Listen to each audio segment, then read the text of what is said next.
If you can, talk about your latest, and what is it about, and Sure. what will people find when they go to see that film?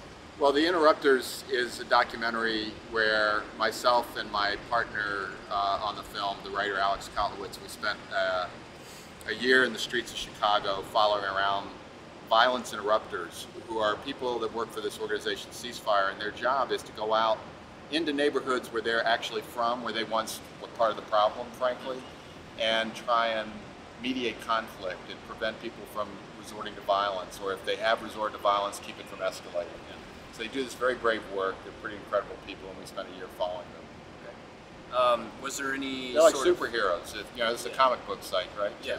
They're like superheroes. We need to do a comic book on them, actually. That's great.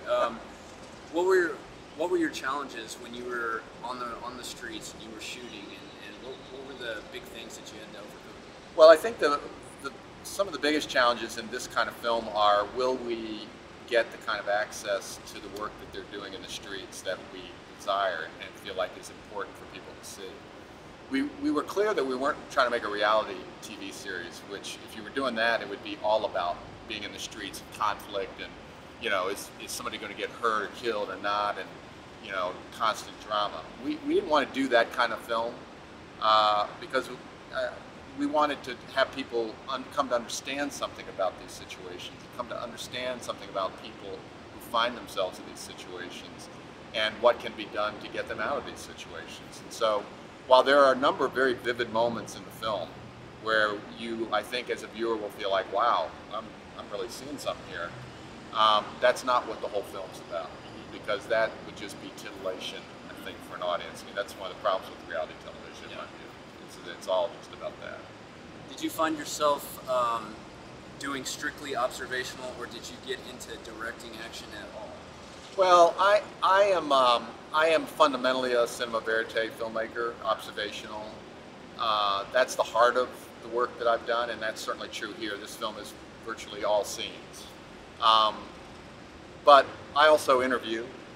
We do interviews, and because I've always felt like just being purely observational doesn't get you in people's heads, and maybe doesn't get you to understand as deeply as you could what's going on. And so, we certainly do that.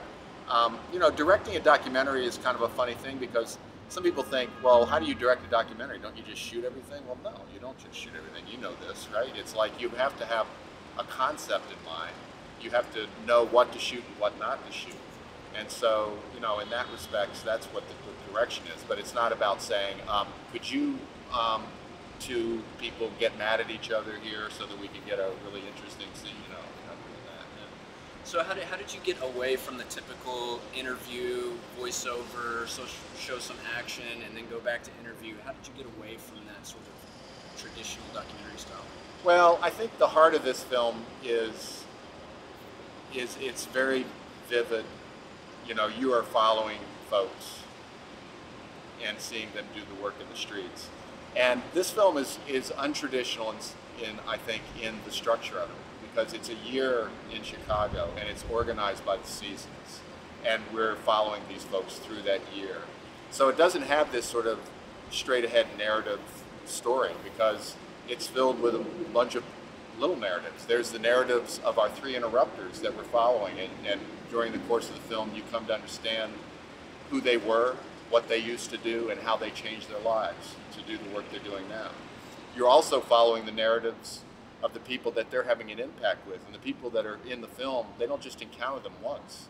They end up playing a role in their lives, so there's all these other narratives. It's really more episodic in a way, but structured around the season. So I think that makes it different. Yeah. And can you share your technique as far as providing insight into the depth of the characters, and like revealing their characters, and what were the things that you did as far as maybe editing or camera work to really, because characters drive documentaries. Right.